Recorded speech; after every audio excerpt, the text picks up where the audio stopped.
Hello good morning. ഇന്ന് രാവിലെ നല്ല മഴയാണ് കേട്ടോ. അപ്പോൾ കുറച്ച് നേരം ഞാൻ പുറത്തൊക്കെ ഒന്ന് നിന്ന് പ്രകൃതി ഭംഗിയൊക്കെ ഒന്ന് ആസ്വദിച്ചു നേരെ അടുക്കളയിലേക്ക് വന്നു കേട്ടോ.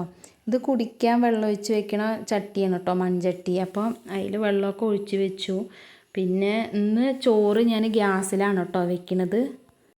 പിന്നെ അച്ചുട്ടിക്ക് ചോറ് കൊണ്ടുപോകണം. അപ്പോൾ ഉപ്പേരിക്ക് ഞാൻ ക്യാബേജ് എടുത്തു. പിന്നെ അത് കോറയാണ് കേട്ടോ, ഞാൻ പറഞ്ഞില്ലേ കോറ കുട്ടികൾക്ക് കൊടുക്കാറുണ്ട്. അപ്പോൾ അതാണ്. പിന്നെ ക്യാബേജ് ഉപ്പേരിയും വെണ്ടയ്ക്കയും ഈ വെല്ലുള്ളിയും കൂടിയും, വെണ്ടയ്ക്ക പുളി വെക്കില്ലേ, പുളി ഒഴിച്ച് നാളികേരമൊക്കെ ഇട്ടിട്ട് അത് വെക്കാച്ചിട്ടായിരുന്നു കേട്ടോ. പിന്നെ അച്ചുട്ടി അപ്പോഴേക്കും മുടി കെട്ടി തായോ പറഞ്ഞിട്ട് വന്നു. അങ്ങനെ മുടിയൊക്കെ കെട്ടിക്കൊടുത്തു. പിന്നെ ഞാൻ അവിടെയൊക്കെ ഒന്ന് അടിച്ചു കോരി. അവൾ പോകാൻ നേരമായി കേട്ടോ. അവൾ പോകാൻ നേരമായപ്പോൾ അവർ പോയി രണ്ടാളും.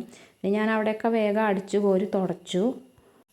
കഴിഞ്ഞിട്ട് പിന്നെ ഞാൻ അങ്ങനെ പോയി കുളിച്ചു കേട്ടോ. കുളിച്ച് വന്ന് വിളക്ക് വെച്ച്. നമുക്ക് രാവിലെ ഒന്ന് വിളക്ക് വെച്ച് കണ്ടാൽ, വീട്ടിലൊരു വിളക്ക് വെച്ച് കണ്ടിട്ടുണ്ടെങ്കിൽ നല്ലൊരു പോസിറ്റീവ് മൈൻഡൊക്കെയാണ് കേട്ടോ. നല്ല പോസിറ്റീവായിട്ടിരിക്കും നമ്മളെപ്പോഴും. പിന്നെ അങ്ങനെ വിളക്കൊക്കെ വെച്ച് അടുക്കളയിൽ കുറച്ചും കൂടെ പണി ഉണ്ടായിരുന്നു. പിന്നെ അതും കൂടി ഞാൻ ചെയ്യട്ടെ വെച്ചിട്ട് പോയി അടുക്കളത്തേക്ക് ഒരുക്കി വന്നു. പിന്നെ സ്വത്തുവിനും വാവിനും കുറച്ച് എഴുതിപ്പിക്കാനിരുന്നു കേട്ടോ. ഈ റിവിഷൻ ചെയ്യണം, കഴിഞ്ഞ വർഷം പഠിച്ചതൊക്കെ ഞാൻ റിവിഷൻ ചെയ്യിപ്പിക്കുകയാണ് കേട്ടോ. അപ്പോൾ ഇത്രയൊക്കെയുള്ളൂ നമ്മുടെ രാവിലത്തെ വിശേഷങ്ങൾ. അടുത്ത നല്ലൊരു വീഡിയോ ആയിട്ട് വരാം കേട്ടോ.